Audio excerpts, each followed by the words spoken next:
Assalamualaikum warahmatullahi wabarakatuh. Alhamdulillahi wa kafa. Asyhadu an la ilaha illallah wa asyhadu anna Muhammadan abduhu wa rasuluhul habibul mustafa. Allahumma salli ala sayyidina wa syafi'ina wa maulana Muhammadin wa ala alihi wa ashabihi min ahli sidqi wal wafa.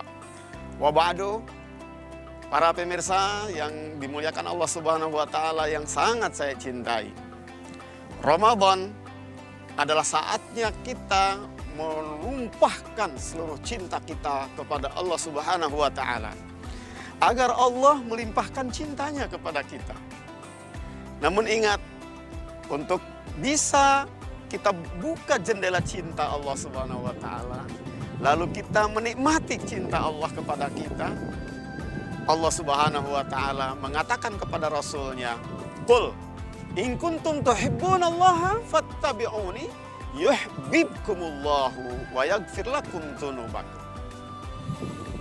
Nabi Muhammad SAW diperintah oleh Allah Subhanahu wa taala untuk mengabarkan kepada kita umatnya, "Hai kalian-kalian, apabila kalian mencintai Allah Subhanahu wa taala, ikuti aku." Jadi ikuti Rasulullah SAW. Niscaya Allah akan mencintai kalian dan menghapus dosa-dosa kalian yang sudah lewat. Ya, betul. Dosa-dosa yang membuat kita dibenci Allah Subhanahu wa taala. Dosa-dosa yang bisa membuat cinta bertepuk sebelah tangan. Atau cinta gombal, tapi tak tersambut kepada yang dicintainya. Kita mengklaim mencintai Allah Subhanahu wa taala, tapi ternyata Allah membenci kita. Kenapa? Karena dosa-dosa kita selama ini. Oleh karena itu, mari dalam Ramadan ini kita betul-betul bertekad untuk mengikuti langkah-langkah Rasulullah Sallallahu Alaihi Wasallam mencintai Allah Subhanahu wa taala. Rasul Sallallahu Alaihi Wasallam takarrub kepada Allah sebelum diangkat menjadi Rasul pun full di bulan Ramadan beliau berada di Gua Hira. Hubbiba ilayya tahannus fil Hira. Kata Rasulullah Sallallahu Alaihi Wasallam demikian, dia menceritakan masa lalunya sebelum diangkat menjadi Rasul. Bahkan Rasulullah SAW untuk pertama kali didatangi malaikat Jibril dan mendapatkan wahyu yang pertama surat Al-Alaq dalam kondisi sedang tahannus, munajat, hanya berdua antara dia dengan Allah Subhanahu wa taala. Untuk mendapatkan cinta dari seseorang kadang kita perlu berdua dengan dia. Demikianlah Rasulullah SAW berdua dengan Allah Subhanahu wa taala, dan kemudian Rasul pun dibimbing dan kita juga dibimbing tentunya atas bimbingan ini. Qumil laila illa qalila nisfahu aw inqus minhu qalila aw zid alaihi warattilil qur'ana tartila.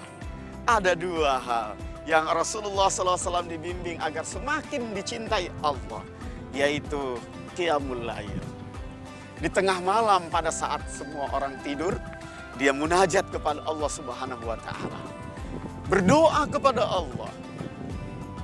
Memuja-muji Allah Subhanahu wa taala. Dan yang kedua adalah warattilil qur'ana tartila, membacakan Allah. Kedua hal ini, salat dan membaca Al-Qur'an, adalah cara memadu asmara dengan Allah Subhanahu wa taala. Karena kata Rasulullah dalam salat, innamal musalli munajin rabbahu. Sesungguhnya orang salat itu orang sedang munajat, sedang curhat kepada Allah Subhanahu wa taala, sedang menyampaikan keluh kesahnya, sedang menyampaikan keinginan-keinginannya, dan menyampaikan cintanya dalam bentuk puja-puji. Dan yang kedua adalah tilawah, membaca ayat-ayat Allah. Sesungguhnya kita sedang mendengar Allah berkata-kata pada kita. Allah sedang bercerita dan menghibur kita. Allah juga sedang mengingatkan kita dan membimbing kita ke jalan yang lurus. Dua hal inilah cara kita membuka jendela cinta kepada Allah Subhanahu wa taala. Dan Allah akan menurunkan rahmatnya lewat salat, menurunkan rahmatnya lewat bacaan Al-Quran. Wa nunazzilu minal Qur'ani ma huwa syifaa'u wa rahmatul lil mu'minin. Kami turunkan Quran itu sebagai rahmat dan sebagai obat bagi orang-orang yang meyakininya. Terima kasih. Mari kita tingkatkan dua hal ini selama Ramadan. Masih tersisa cukup banyak. Aku lu kali hada. Assalamualaikum warahmatullahi wabarakatuh.